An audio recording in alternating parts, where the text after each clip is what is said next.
Selamat pagi, salam sejahtera untuk kita semua. Yang terhormat dosen penguji kinerja PPG dalam jabatan Angkatan 1 tahun 2024 Kementerian Agama Republik Indonesia.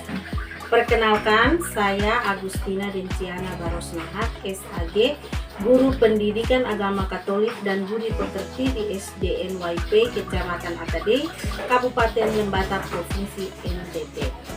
Sekaligus mahasiswa PPG dalam jabatan Angkatan 1 tahun 2024 pada Yayasan Pendidikan Sekolah Tinggi Katolik Santo Yakobus Merauke dengan nomor peserta 50304 3541 86002. Pada kesempatan ini saya akan melaksanakan kegiatan praktek pembelajaran guna memenuhi tugas ujian kinerja PPG dalam jabatan Angkatan 1 tahun 2024. Untuk lebih jelasnya, mari kita simak cuplikan video berikutnya.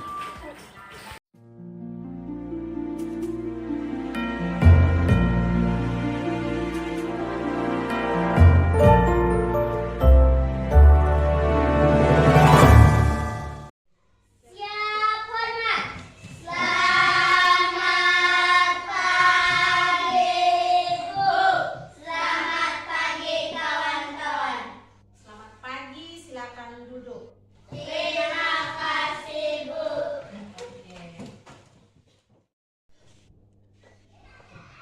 Semangat pagi. Pagi, pagi, pagi. Luar biasa. Ulangi, semangat pagi. Pagi, pagi, pagi. Luar biasa. Oke. Mana semangatnya? Smile, smile, smile.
Jadi maksud dari kegiatan kita, pembelajaran kita hari ini agar kita menyadari peran lingkungan. Jadi peran lingkungan itu sangat penting terhadap perkembangan diri kita. Jadi lingkungan itu ada bermacam-macam beserta elemen-elemen yang ada di dalam lingkungan tersebut. Sebentar kita akan lihat. Lalu kita dapat mengenal langkah-langkah praktis atau langkah-langkah yang kita ambil dalam kehidupan sehari-hari yang perlu untuk kita lakukan, di mana mencerminkan sikap menjaga, merawat lingkungan. Karena kita menyadari lingkungan itu turut mengembangkan pribadi kita. Oke.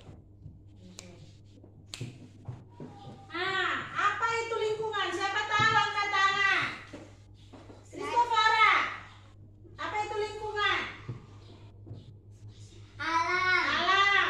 Angel? Hewan. Hewan. Sekolah. Sekolah. Tumbuhan. Tumbuhan. Rumah. Rumah.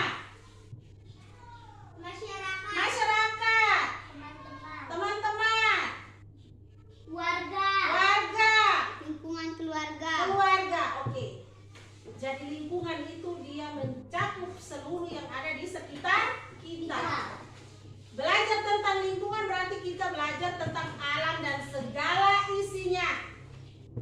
Baik dalam lingkungan masyarakat, lingkungan sekolah maupun di dalam lingkungan keluarga. Di mana di dalam lingkungan masyarakat, keluarga dan sekolah di sana ada manusia, ada tumbuhan, ada hewan. Semua itu yang turut membantu perkembangan diri kita. Oke. Nah, yang kedua. Oke. Baik, coba lihat apa saja yang Anda jumpai di lingkunganmu. Mari kita lihat lingkungan yang pertama.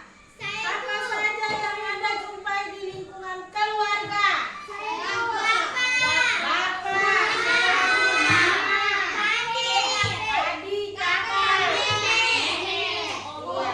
opa, ya. Apa saja yang Anda jumpai di lingkungan masyarakat?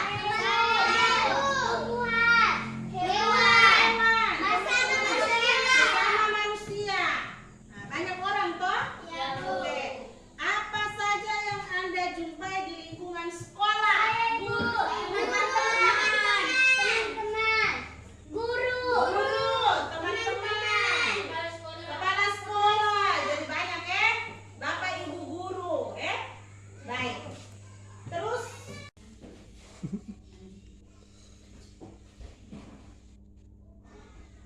baik, di sini ada sebuah video singkat.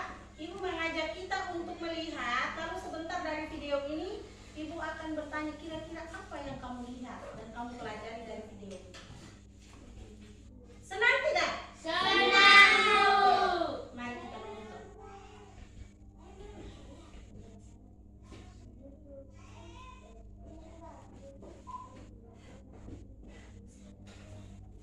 Nonton baik-baik, lihat baik-baik jalan ceritanya.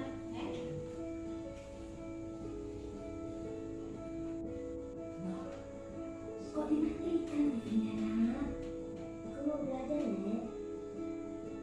Nah, Nenek. Bentar ya, mau tahu cara belajar. Loh, Ibu lupa ya? Itu kan ajaran, Nenek. Bagaimana perasaanmu ketika menonton video yang baru saja ditayangkan? Senang. Siapa lagi? Angel? Gembira. Disiplin. Disiplin apa? Waktu. Iya, senang, gembira karena anak kecil itu dia menjadi disiplin waktu. Iya. Bagaimana pendapatmu terhadap peraturan atau pembiasaan yang dilakukan di dalam keluarga? Iya, Christopher. Iya. Anak kecil itu menjadi terbiasa dan dia menjadi disiplin waktu. Kebiasaan itu dilakukan oleh siapa? Nenek, lalu diteruskan kepada bapak dan mama dari anak itu. Lalu bapak dan mama meneruskan kepada anak kecil tadi. Ya, jadi peraturan itu dia turun temurun. Jadi mereka berkembang dalam lingkungan yang disiplin. Saat nonton kita nonton, saat rekreasi. Saat belajar ya belajar. Apa dampak atau pengaruh pembiasaan dari nenek terhadap perkembangan anak di dalam video tersebut? Anak itu menjadi disiplin. Dia tahu menghargai waktu. Oke. Baik, lanjut. Baik, jadi lingkungan yang baru saja kita amati adalah salah satu jenis lingkungan yang turut membentuk diri kita, yaitu keluarga. Keluarga adalah inti dari pembentukan karakter setiap orang. Senang kok punya keluarga? Senang. Senang punya bapak dan mama toh? Senang. Baik, lanjut. Baik, mari kita lihat apa kata kitab suci terhadap lingkungan. Dari Injil Lukas, yang bawa Alkitab silakan buka. Injil Lukas bab 2 ayat 41 sampai dengan ayat 52. Yang tugas membaca kitab suci silakan. Ya. Angel, tolong over kitab sucinya ke apa? Adrian. Ya, sudah. Berdiri ya, kalau kita baca Injil itu kita harus berdiri, maju ke depan.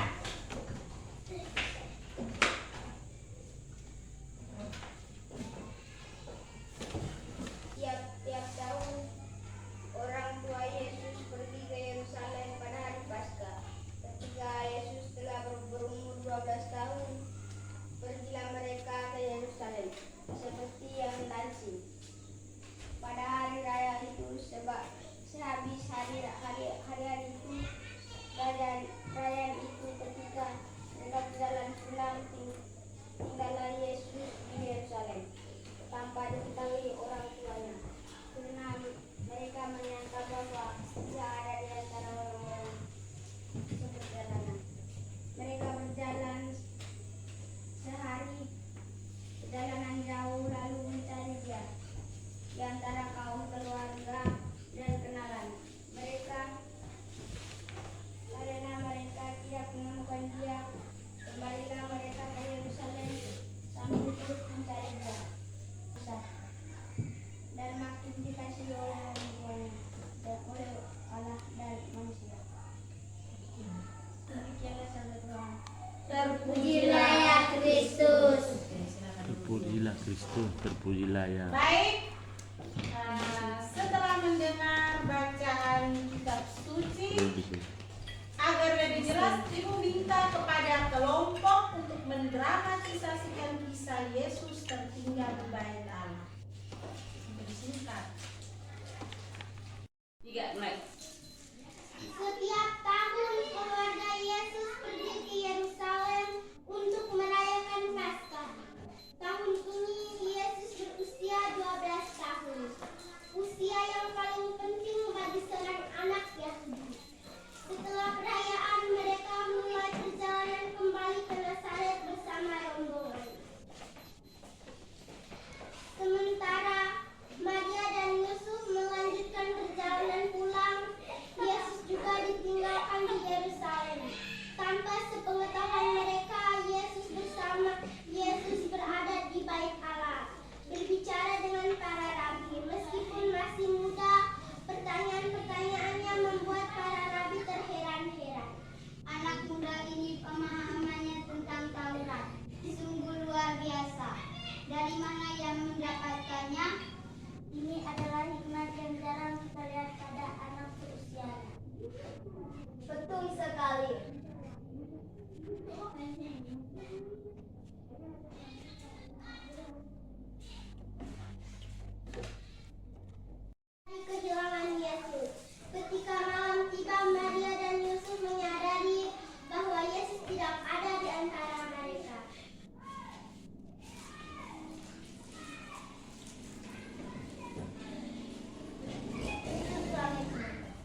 bentuk tanggung jawab yang dilakukan Yohanes, Yosef, dan Maria terhadap Yesus. Yang kedua, Tulislah pengalamanmu dalam kehidupan sehari-hari yang pernah membuat orang tuamu marah dan merasa panik. iya. Jadi silakan kerja kelompok 1 dan kelompok 2. Silakan kerja di dalam kelompok. Sebentar hasil kelompok akan dipresentasikan di depan. Silakan. Oke. Kelompok diskusi kelompok 1, silakan ketua kelompoknya membaca soal apa yang ada di dalam kartu soal. Coba. Mengapa Yosef dan Maria membawa Yesus ke Yerusalem? Iya.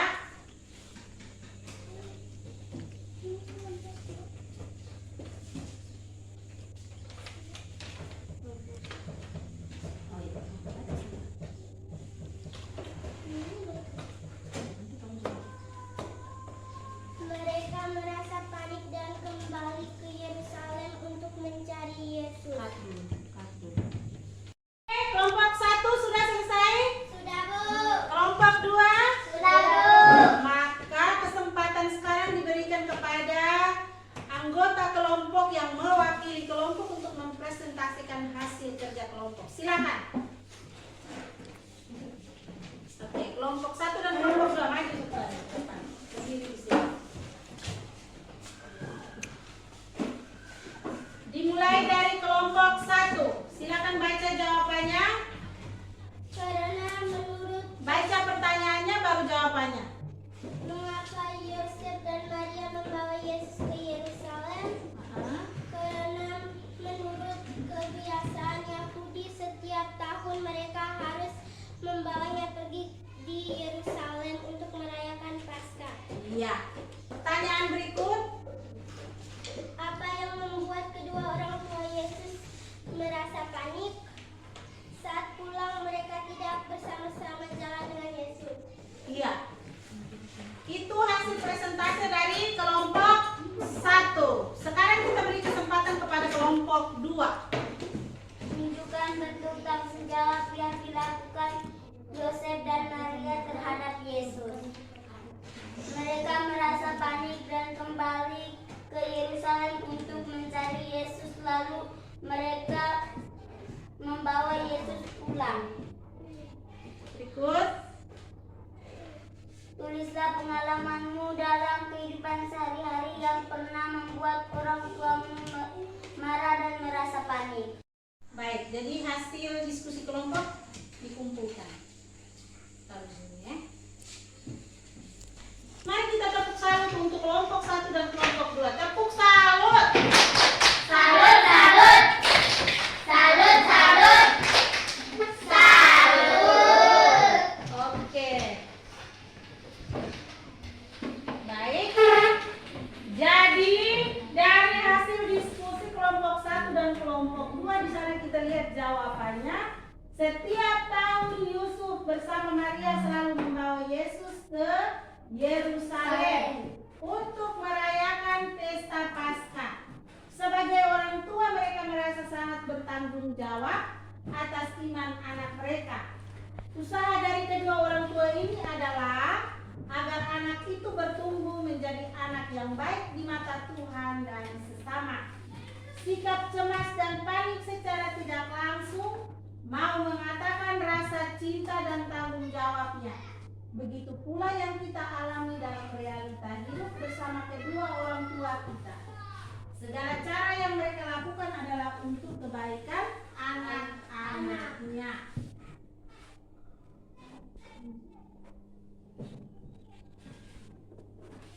Nah, di sini lihat. Ada gambar apa ini? Pohon. Ini apa? Kambing. Ini apa? Sapi. Domba.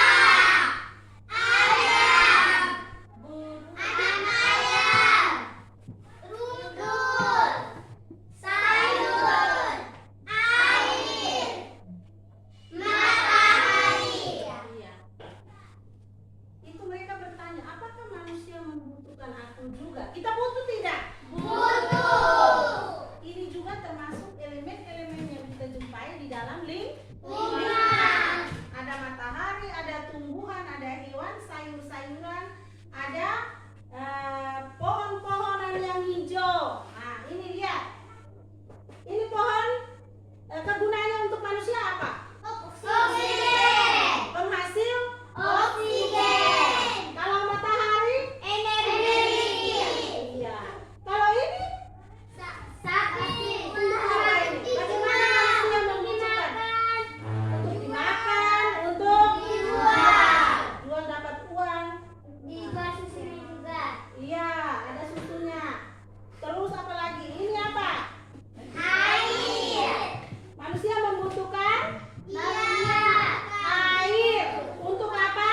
Mandi, minum. Ya. Coba kalau tidak ada air. Saat haus, bagaimana rasanya?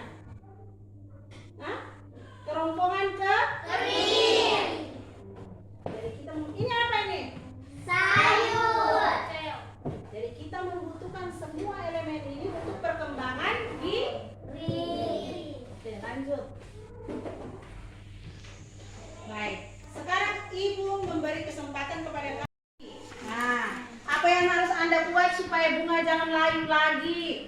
Apa yang harus Anda buat supaya jangan ada sampah berserakan lagi? Bisa toh? Bisa tidak? Bisa, Bu.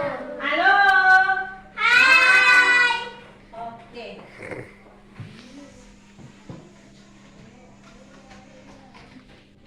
Baik.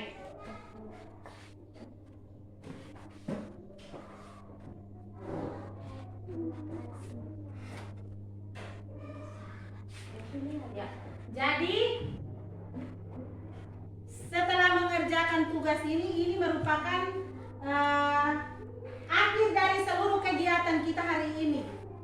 Jadi di sini ada tugas yang harus kamu lakukan. Sampai di sana di rumah usahakan kerja di dalam kelompok lagi ya, kelompok belajar. Lalu saat pelajaran agama, tugas ini dibawa untuk dikumpulkan lagi supaya Ibu ambil nilai. Bisa tidak? Bisa, Bu. Oke. Jadi sekian dulu kegiatan pembelajaran kita hari ini. Mari kita tutup dengan doa yang akan dibawakan oleh petugas.